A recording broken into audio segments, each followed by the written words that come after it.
Match 55 of the Big Bash, the Melbourne Renegades, the Hobart Hurricanes. Let's build our fantasy team on my 11 Circle Fantasy Pick on ESPNcricinfo. I'm Ronu Kapoor and Andrew Mcglashan is all set to join me.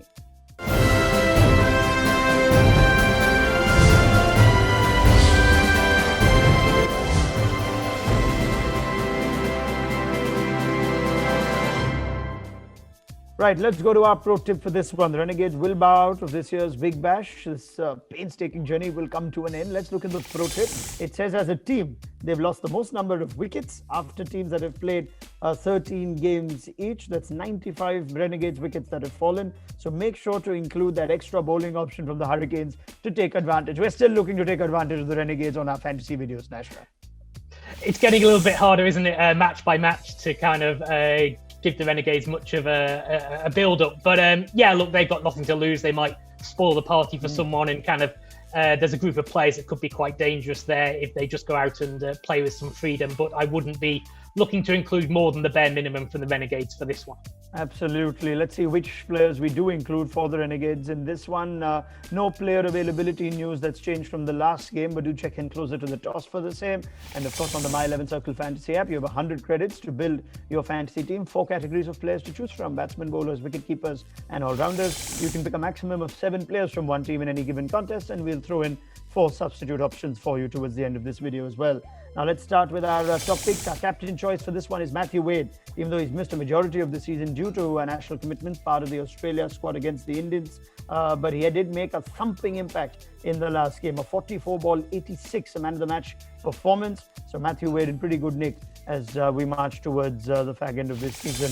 Vice captain Darcy Short, his favourite opening partner, is back in Matthew Wade's, and Darcy Short seems to have got his missing mojo back as well. He's more than made up with his slightly dipping form with the bat, with scores of 54, 43 and 72 in recent encounters. And he can also get you those extra points with the ball, as we know. So Matthew Wade is captain, Darcy Short is vice captain. They give you double and 1.5 times the points respectively. Sam Harper in our top picks, a season full of batting debacles, but Sam Harper from the Renegades is that one bright spot. He's got the most runs for his side, 332 in 13 games, and pretty good form going into this one. 63, 39 and 57 in his last 3. Peter Hadzoglu's there, the 22-year-old young spinner. He's come out of nowhere, and he's setting the Big Bash quite on fire, not just on the field but off it as well. He's leading wicket taker for the Renegades this season with 16 wickets in 11 innings, and he can tend to get a bit expensive, but almost always is among the wickets. Nathan Ellis finally leading the likes of Scott Boland and Riley Meredith. Ellis is the highest wicket taker for the Hurricanes with 20 scalps in 13 games so far. He's been very consistent. He's an easy selection in our top picks. Top picks then sees Matthew Wade as captain, Darcy Short as vice captain, Sam Harper, Peter Hadzoglu and Nathan Ellis. Nasha, what do you make of those?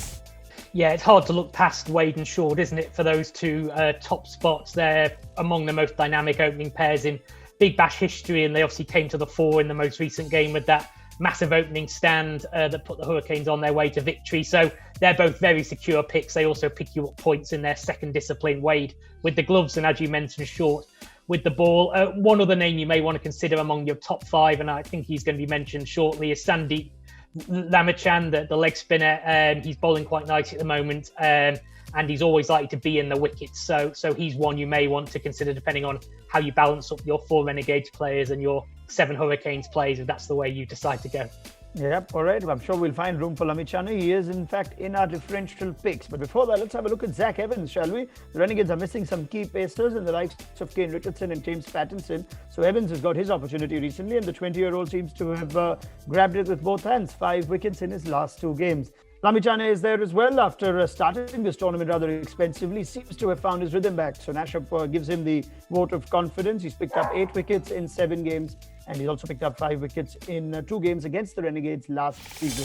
Zach Evans and Sandeep Lamichan in our differential picks. Our full team sees Matthew Wade as a keeper and captain option. Sam Harper, Ben McDermott, Sean Marsh, Darcy Short as our recommended vice captain. Bo Webster, Peter Hadzoglu, Nathan Ellis, Zach Evans, Sandeep Lamichan and Scott Boland. Substitutes bench sees the likes of David Malan, Tim David, Josh Lalo and Imad Wasim.